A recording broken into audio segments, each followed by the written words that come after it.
살다 보면 정말 아무것도 하고 싶지 않은 날이 있습니다. 버스 창밖을 멍하니 바라보며 왜 이렇게 살아야 하나 혼잣말을 삼키는 날. 딱히 무슨 일이 있던 것도 아닌데 가슴 한복판이 텅 빈 것처럼 무너져 내리는 날이 있습니다.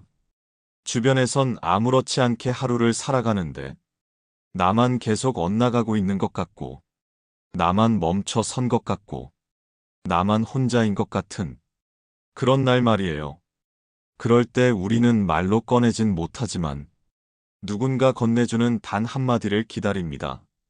지금 이 삶을 조금이라도 견디게 해주는 딱 하나의 문장. 그 말이 없었다면 정말 끝이라고 생각했던 어느 날, 한 제자는 부처님 앞에서 그 한마디를 듣고 다시 삶의 문턱으로 돌아올 수 있었습니다. 오늘은 그 모든 걸 내려놓고 싶었던 날, 한 사람을 살린 단 한 문장의 이야기입니다. 바닥에 닿았을 때의 마음. 하루가 끝나고 불빛 하나 없는 사원 뒤편. 그곳에 한 제자가 앉아 있었습니다. 누군가 찾지 않으면 아무도 모를 만큼 조용한 자리에서 그는 고요한 연못을 멍하니 바라보고 있었습니다. 그 제자는 원래 누구보다 부지런한 수행자였습니다. 남들보다 먼저 일어나 기도했고 말없이 허드렛 일을 맡아가며 늘 묵묵히 자신을 다듬어온 이였습니다. 그런데 언제부턴가 작은 일에도 마음이 무너지고 스스로를 향한 믿음이 흔들리기 시작했습니다. 이래서야 무슨 수행이냐? 나는 왜 이토록 나약한 걸까? 언제쯤 이 마음이 편안해질까? 스스로를 질책하고 또 질책했습니다. 누가 보아도 성실하고 조용한 사람으로 남아 있었지만 그의 속은 이미 자신을 지우고 싶을 만큼 깊은 어둠에 잠겨 있었습니다. 그 밤 제자는 모든 걸 포기하기 위해 그곳에 앉아 있었습니다. 울기도 지치고 걸을 힘도 남지 않아 그저 조용히 끝나기를 바랐습니다. 그 순간 그에게 필요한 건 설교도 가르침도 아니었습니다. 아무 말 없이 그 마음을 알아주는 조용한 한마디. 그건 그의 삶 전체를 되돌릴지도 모르는 하나의 등불이었습니다. 다시 부처님 앞에서 연못가에 앉아있던 제자의 뒤로 조용히 다가오는 기척이 있었습니다. 모래 위에 맨발로 스며드는 걸음. 그 발소리는 바람보다도 조용했습니다. 바로 부처님이었습니다. 부처님은 아무 말 없이 그의 옆에 조용히 앉으셨습니다.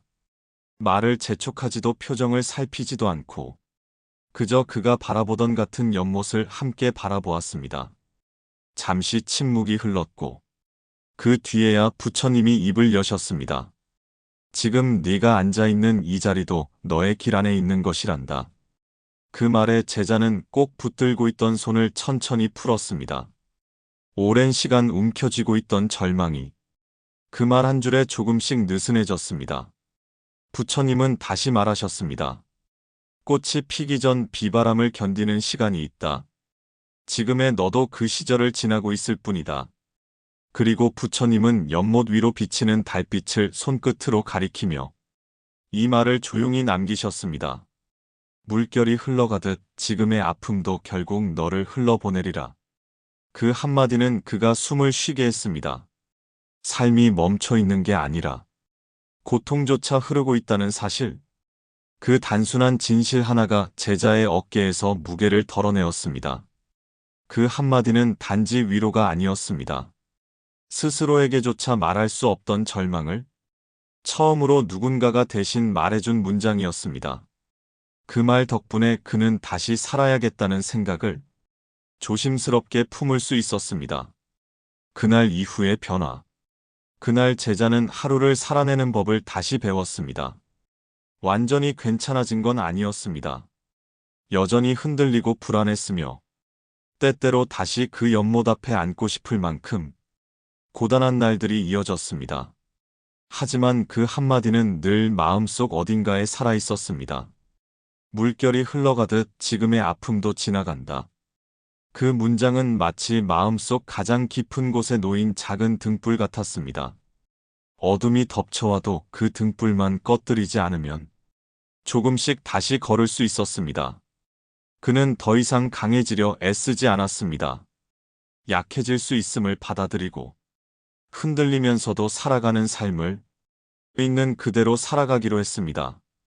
그렇게 하루를 살고 또 하루를 살아 그는 자신이 들었던 그 말을 이제는 누군가에게 조심스럽게 건네주는 사람이 되었습니다. 이 순간도 너의 삶의 일부란다. 그리고 이 고통도 너를 흘러보내리라. 그 말은 한 사람의 삶을 끝에서 다시 시작하게 했고 또 다른 누군가를 붙잡을 수 있는 문장이 되었습니다. 그리고 그 문장은 시간이 흘러 제자의 입을 통해 또 다른 누군가의 밤을 지켜주었습니다. 고요한 새벽 사원 구석에서 울음을 삼키던 아이에게 그 말이 조용히 건네졌고 다시 걷기 힘들다며 짐을 싸던 이에게도 그 말은 마지막 순간에 가슴을 붙잡고 남았습니다. 그렇게 전해진 한마디는 언제나 짧았지만 결코 가볍지 않았고 누군가에게는 끝과 시작 사이의 다리가 되어 주었습니다. 그 문장을 듣고 삶을 바꾼 이는 그 말을 또 다른 이에게 건넸고 그 말은 그렇게 한 사람 한 사람을 살려냈습니다. 그 말 하나가 누군가에게는 생명이었고 누군가에게는 방향이었으며 누군가에게는 그저 오늘 하루를 견딜 수 있는 숨 같은 것이었습니다. 그 한마디가 남긴 것. 우리는 모두 포기하고 싶은 날을 만납니다. 세상에 내가 설 자리는 없고 나 하나쯤 사라져도 괜찮을 것 같은 그런 날. 그날엔 누군가의 말 한마디가 당신을 살릴 수 있습니다. 그리고 그 말은 누가 해줄 필요도 없습니다. 때로는 스스로에게도 그 말을 해줘야 합니다. 지금 이 순간도 내 삶의 일부야. 지금 이 고통도 결국은 지나갈 거야. 그 말을 가슴 깊이 들을 수 있다면 우리는 다시 하루를 살아낼 수 있습니다. 모든 걸 포기하고 싶던 그날, 나를 살린 단 하나의 말이 있었듯이 오늘 그 한마디가 당신에게 닿기를 바랍니다. 지금 마음 머무는 곳을 구독하고 다음 말씀도 함께 들어보세요.